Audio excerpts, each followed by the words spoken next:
जिस दिन दुनिया में सेक्स स्वीकृत होगा, जैसा कि भोजन स्नान स्वीकृत है, उस दिन दुनिया में अश्लील पोस्टर नहीं होंगे, अश्लील किताबें नहीं छपेगी, अश्लील मंदिर नहीं बनेंगे, क्योंकि जैसे जैसे वह स्वीकृत होता जाएगा अश्लील पोस्टरों को बनाने की कोई जरूरत नहीं रहेगी। अगर किसी समाज में भोजन वर्जित कर दिया जाए तो भोजन छिपकर खाना कोई देख ना ले। अगर किसी समाज में यह हो कि भोजन करना पाप है तो भोजन के पोस्टर सड़कों पर लगने लगेंगे फौरन, क्योंकि आदमी तब पोस्टरों से भी तृप्ति पाने की कोशिश करेगा। पोस्टर से तृप्ति तभी पाई जाती है जब जिंदगी तृप्ति देना बंद कर देती है। जिंदगी में तृप्ति पाने का द्वार बंद हो जाता है। वह जो इतनी अश्लीलता और कामुकता और सेक्सुअलिटी है, वह सारी की सारी वर्जना का अंतिम परिणाम है। मैं युवकों से कहना चाहूंगा कि तुम जिस दुनिया को बनाने में संलग्न हो उसमें सेक्स को वर्जित मत करना, अन्यथा आदमी और भी कामुक से कामुक होता चला जाएगा। मेरी ये बात देखने में बड़ी उल्टी लगेगी।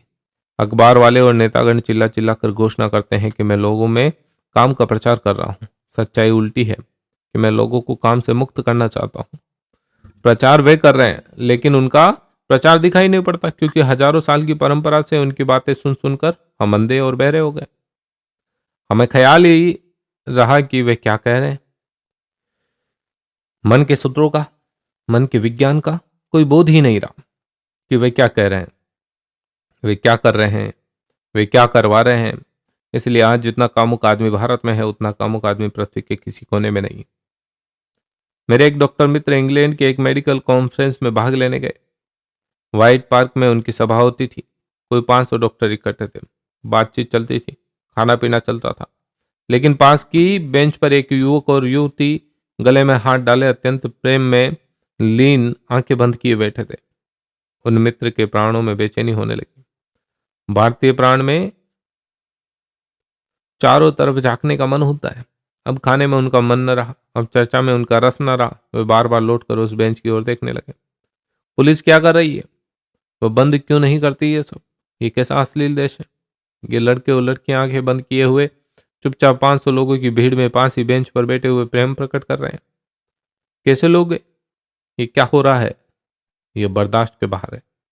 पुलिस क्या कर रही है? बार बार वहां देखते हैं। पड़ोस के एक ऑस्ट्रेलियन डॉक्टर ने उनको हाथ के इशारा किया और कहा, बार बार मत देखिए, नहीं तो पुलिस वाला आपको यहां से उठा कर ले जाएगा। वह अनैतिकता का सबूत है। ये दो व्यक्तियों की निजी जिंदगी की बात है, और वे दोनों व्यक्ति इसलिए 500 लोगों की भीड़ के पास भी शांति से बैठे हैं क्योंकि वे जानते हैं कि यहाँ सज्जन लोग इकट्ठे हैं। कोई देखेगा नहीं। किसी को प्रयोजन भी क्या है?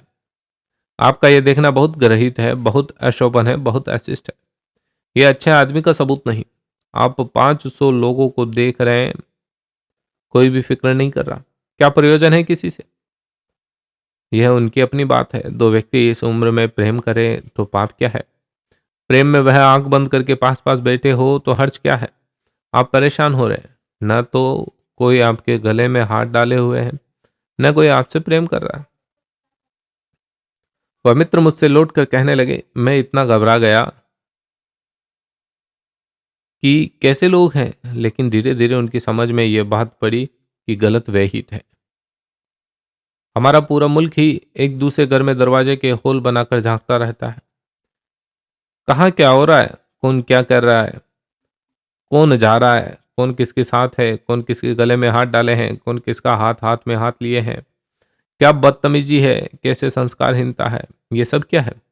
ये क्यों हो रहा है? ये हो रहा है इसलिए कि भीतर वह जिसको दबाता है वह सब तरफ से दिखाई पड़ रहा है, वही दिखाई पड़ रहा है।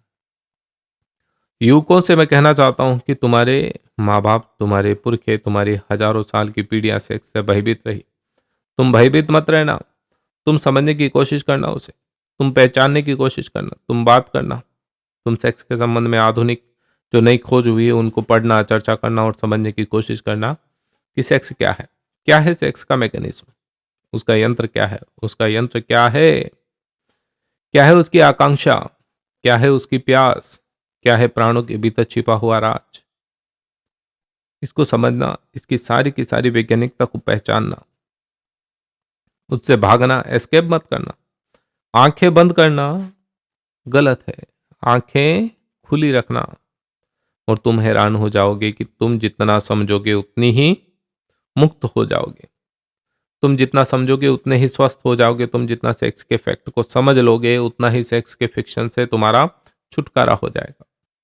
तथ्य को समझते ही आदमी कहानियों से मुक्त हो जाता है, और जो तथ्य से बचता है वह कहानियों में भटक जाता है। कितनी सेक्स की कहानियां चलती है और कोई मजाक ही नहीं है हमारे पास, बस एक ही मजाक है, सेक्स की तरफ इशारा करें और हंसे। हद हो गई। तो जो आदमी सेक्स की तरफ इशारा करके हंसता है वह आदमी बहुत ही क्षुद्र है। सेक्स की तरफ इशारा करके हंसने का क्या मतलब है? उसका एक ही मतलब है कि आप समझते ही नहीं। बच्चे तो बहुत तकलीफ में है कि उन्हें कौन समझाए, किससे वे बात करें, कौन सारे तथ्यों को सामने रखें। उनके प्राणों में जिज्ञासा है, खोज है, लेकिन उनको दबाए चले जाते, रोके चले जाते, उसके दुष्परिणाम होते हैं। जितना रोकते हैं उतना मन वहां दौड़ने लगता है, और उस रोकने और दौड़ने में सारी शक्ति और ऊर्जा नष्ट हो जाती है। ये मैं आपसे कहना चाहता हूँ कि जिस देश में भी सेक्स की स्वस्थ रूप से स्वीकृति नहीं होती, उस देश की प्रतिभा का जन्म नहीं होता। पश्चिम में 3 वर्षों में जो जीनियस पैदा हुए, जो प्रतिभाएं पैदा हुई, वह सेक्स के तथ्य की स्वीकृति से पैदा हुई। जैसे ही सेक्स स्वीकृत हो जाता है वैसे ही जो शक्ति हमारे लड़ने में नष्ट होती है वह शक्ति मुक्त हो जाती है, वह रिलीज हो जाती है। उस दिन शक्ति को फिर हम रूपांतरित करते हैं पढ़ने में, खोज में, आविष्कार में, कला में, संगीत में, साहित्य में। और अगर वह शक्ति सेक्स में ही उलझी रह जाए, जैसा कि सोच लें कि वह आदमी जो कपड़े में उलझ गया है, नसरुद्दीन, वह कोई विज्ञान के प्रयोग कर सकता था? बेचारा। वह कोई सत्य का सृजन कर सकता था? वह कोई मूर्ति का निर्माण कर सकता था? सोचो, वह कुछ भी कर सकता था? वह कपड़े ही उसके चारों ओर घूमते रहे और वह कुछ भी नहीं कर पाया। भारत के युवकों के चारों तरफ सेक्स घूमता रहता है पूरे वक्त, और इस घूमने के कारण उसकी सारी शक्ति इसी में लीन और नष्ट हो जाती है। जब तक भारत के युवक की सेक्स के इस रोग से मुक्ति नहीं होती, तब तक भारत के युवक की प्रतिभा का जन्म नहीं होगा। प्रतिभा का जन्म तो उसी दिन होगा जिस दिन इस देश में सेक्स की सहज स्वीकृति हो जाएगी। हम उसे जीवन के एक तथ्य की तरह अंगीकार कर लेंगे, प्रेम से, आनंद से, निंदा से नहीं। और निंदा और घृणा का कोई कारण भी नहीं है।